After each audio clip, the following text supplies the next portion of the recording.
Kejaksaan Agung menetapkan tersangka baru Asep Yusuf Somantri atau AYS dalam kasus dugaan korupsi tata kelola program makan bergizi gratis. Asep merupakan pihak swasta yang mengatur letak dapur MBG dan mitra SPPG.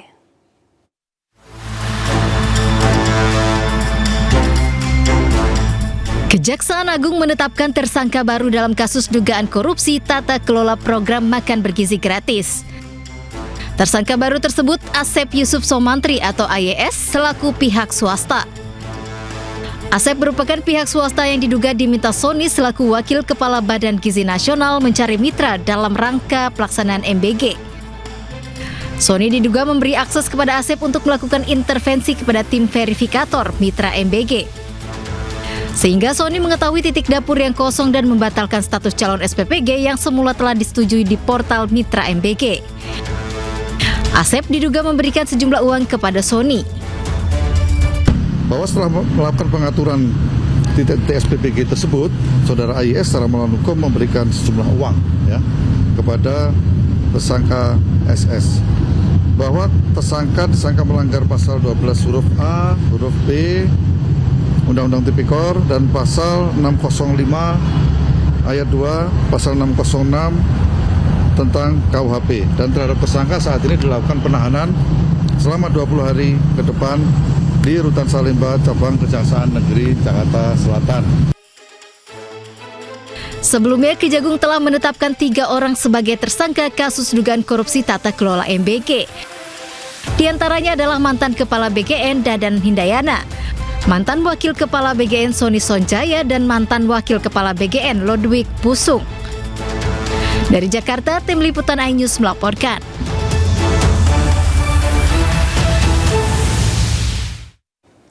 Ya, Kepala Badan Gizi Nasional Nanik Esdeyang mengatakan masyarakat mampu tidak akan lagi mendapat MBG. Ya, hal ini dilakukan untuk efisiensi anggaran makan bergizi gratis. Aku mau nyiapkan bahan nih. Jadi efisiensinya apa aja, Bu? Ya, gitu. Ya, penerima manfaat. Sambil berjalan. Sambil berjalan lagi begitu, Bu, atau yang mampu? Maksudnya yang mampu, yang kaya. Yang kaya nanti tidak dapat gaji. Jadi penerimanya siapa saja, Bu? Penerima manfaat ini. Jadi nanti misalnya ya sekolah-sekolah kaya. Sekolah-sekolah kaya. Di sekolah-sekolah kaya itu terus kemudian iya itu kan seneng banget itu yang dibahas apa lagi gimana, Bu? Ini kan belum, besok dibahasnya. Maaf, kasih jalan. Belum katanya besok sore. Wakil Presiden ke-10 dan ke-12 Republik Indonesia Yusuf Kala bertemu Presiden Prabowo Subianto di Istana Kepresidenan Jakarta. Pertemuan membahas rencana pengembangan sektor energi nasional sebagai upaya mendukung target pertumbuhan ekonomi.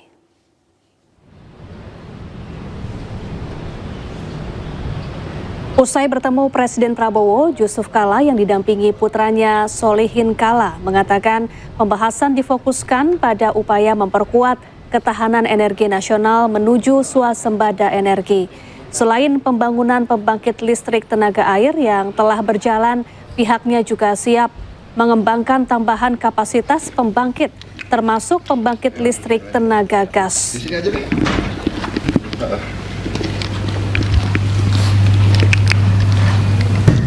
Jadi karena kita melihat bahwa untuk pertumbuhan ke negara 5-6%, 8-8%, itu butuh energi luar biasa banyaknya. Karena itu tanpa energi itu kita akan sulit untuk meningkatkan itu. Karena itu Bapak Presiden setuju untuk segera kita bangun energi nasional, khususnya green energy, untuk menjadi bahagian daripada pembangunan nasional untuk mendukung pertumbuhan ekonomi yang sampaikan oleh Bapak Presiden sampai 8%. Dan sekarang 5-6%, karena itu butuh energi yang kuat seperti itu. Oh ya, tentu ini hubungannya pembangunan. Pembangunan itu mesti harus ada aspek bisnisnya, karena investasi yang besar.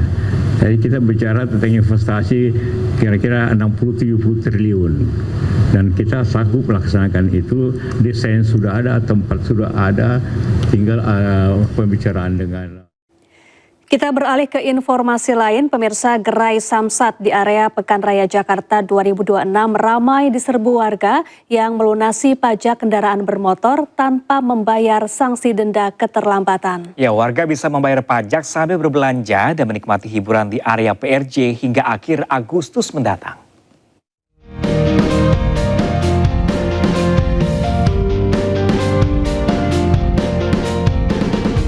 Pemprov DKI Jakarta melalui Badan Pendapatan Daerah menghadirkan program pembebasan sanksi administratif untuk pajak kendaraan bermotor atau PKB dan bea balik nama kendaraan bermotor atau BBNKB.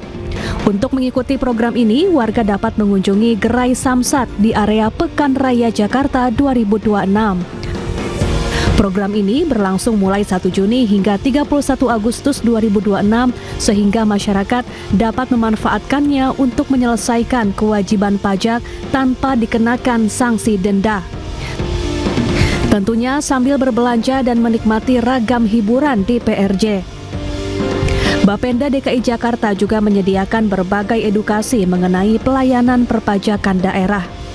Atur bahwa dalam rangka memperingati hari ulang tahunnya DKI atau ulang tahun juga kebetulan sampai dengan bulan Agustus kan sekalian ulang tahunnya negara kita Republik Indonesia, maka kita memberikan insentif berupa penghapusan sanksi denda.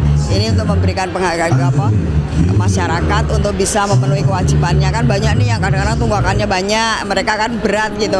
Nah, pada kesempatan hari ulang tahun ini kita memberikan insentif itu kepada masyarakat. Tadi melakukan pembayaran pajak tahunan mobil sama motor sekalian. Gampang sih, tadi cuma nyerahin STNK asli sama KTP asli. Melalui momen ini, Pemprov DKI berharap kesadaran masyarakat semakin meningkat bahwa pajak yang dibayarkan akan kembali dalam bentuk pembangunan dan pelayanan bagi warga. Dari Jakarta, Indira Utomo, Sadu Santo, iNews melaporkan. Seorang maling motor di Kabupaten Indramayu, Jawa Barat tertangkap basah saat beraksi Kamis siang. Ya, pelaku yang panik menceburkan diri ke sungai dan bersembunyi dari serangan warga di bawah jembatan.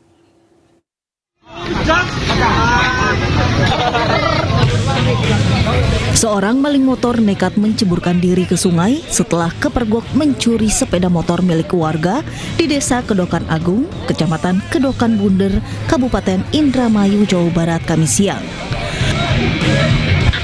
Pelaku sempat menjadi bulan-bulanan warga yang geram. Panik, pelaku kemudian melompat ke sungai dan bersembunyi di bawah jembatan untuk menghindari amukan massa. Warga yang emosi masih berusaha melempari pelaku. Petugas Polsek Kedokan Bunder Polres Indramayu yang tiba di lokasi langsung meredam amukan warga dan mengevakuasi pelaku dari sungai. Saat petugas membawa pelaku dari sungai, warga masih berusaha menyerang. Dalam aksinya, pelaku diduga tidak sendirian. Pelaku yang tertangkap diduga menggunakan kunci T untuk merusak kontak kendaraan. Motor korban sempat berhasil dibawa sebelum aksinya diketahui pemilik. Ada berapa pelaku tadi, Mas? Ada dua pelaku. Yang satunya? Yang nggak tahu, kabur ke sana. Oh, kabur bawa motor apa gimana? Bawa motornya sendiri, bukan motornya saya. Kalau motornya korbannya ya itu sudah saya tangkap nanti. Saat ini pelaku telah diamankan di Polres Indramayu. Polisi masih memeriksa pelaku dan mendalami jaringan pencurian motor tersebut. Dari Indramayu, Jawa Barat, Toy Iskandar, iNews melaporkan.